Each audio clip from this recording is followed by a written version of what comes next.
Alright, hello citizens of the Nigelverse. It is Nigel once again, and this is going to be another wrestling review. First of all, right off the bat, let's address the elephant in the room. If you watched my AEW World's End predictions, that should be out by the time this video goes up as well. You probably noticed is a bit of a lighting difference, since I'm using my main bedroom lights for videos for the time being, and the reason for that is my lamp blew out. This was the bulb that was in my lamp. It no longer works, unfortunately, unless let me try. Yeah, I could try. Hey, I don't think it's going to work, but yeah. So my lamp, nope, totally dead. So my lamp blew out. I accidentally bumped it and I blew. We are out of light bulbs, so I gotta go to the store tomorrow to get some more. But in the meantime, I'm using this light. So a bit of a lighting difference. Let me know if you guys like it more or less. But yeah, so this light, my lamp will be returning tomorrow for tomorrow's set of videos. But I have one more Summerslam review for you guys, is to kind of keep you warm in the winter. It's actually warmed up here in Buffalo today. A pretty warm day for December, which is both a good thing and usually a bad omen. That means something crazy is going to go down weather-wise. But nevertheless, as we are taking it back at 10 years from the last one, that being Undertaker vs. Edge, we're taking things back 10 years within the Attitude Era, and two of the biggest stars in the Attitude Era. One kind of a bit more established, is both very much rising. One a bit more established than the other was The Rock and Triple H. Nation Domination, D-Generation X. Now, there's some aspects of that feud that haven't aged the best, but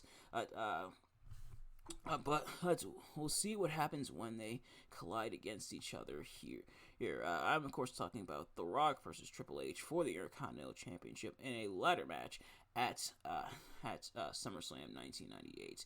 If I had a nickel for every time I'm a member of D-Generation X face off in a ladder match for the Intercontinental Championship at SummerSlam, I'd have 2 nickels, which is not a lot, but it's crazy that it's happened twice.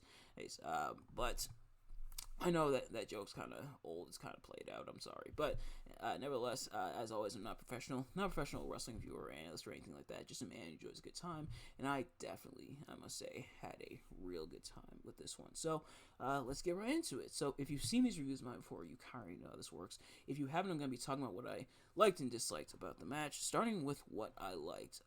Both these guys absolutely crushed it, and I brought up the Shawn Michaels comparison as kind of a joke. But at the same time, I do like them kind of going the route of that match, using the ladder more from a psychological point, really damaging each other with the ladder and with the chairs.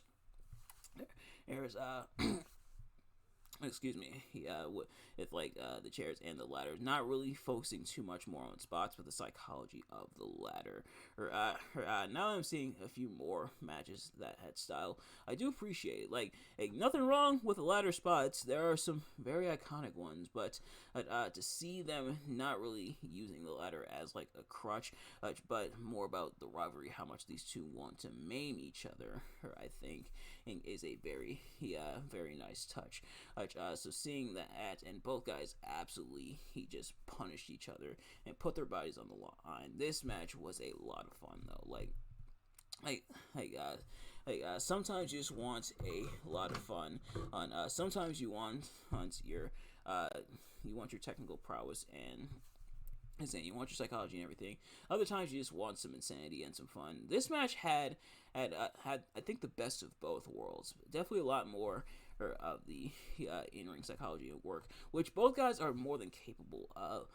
The ladder didn't feel like a hindrance, though. If anything, the ladder felt like a the ladder felt like a welcome add-on instead of they didn't use the ladder as kind of an obligation, like, oh, we gotta use the ladder, or oh, we have to use the ladder, so ladder match, so we have to use the ladder, or no, it came from a place of it came from a place of using it to tell more of the story between the two and letting things unfold from there.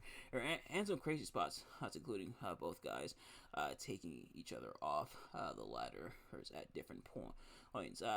Do I think it tops Shawn versus Razor? I don't think so. Oh, but this is still a very fun match in a lot of regard. You'll get it a lot of fun and a lot of enjoyment from this match. And including Triple H getting the win at the end there. This just a lot of fun in terms of a match. Like, no amount of words will really do this justice. I definitely would say check this match out. One of a lot of people's favorite SummerSlam matches but seeing how this match played out was really great. Seeing the work that The Rock and Triple H put into it, it was a lot of fun. Which he was being called Triple H at this point. He still had the tights with like the Hunter Hearst Helmsley logo, but he was officially called Triple H by this point. And did have Chris Warren playing him to the ring. But yeah, just as a very fun, very physical, like the physicality as well with the ladder, the physicality and the brutality with the ladder was on point, including a people's elbow onto the ladder, which is crazy to think about. In terms of what I didn't quite like as much about this match, I think a little too much involvement from the other parties. So Mark Henry was there at ringside for The Rock, and China was there at ringside for Triple H. This is back when China was still a member of D-Generation X, but had a little too much involvement from them for my liking. I think either having the involvement minimized or not having them there at all would have benefited the match a lot more, or including Mark Henry throwing powder in Triple H's face, and also China helping Triple H get the win.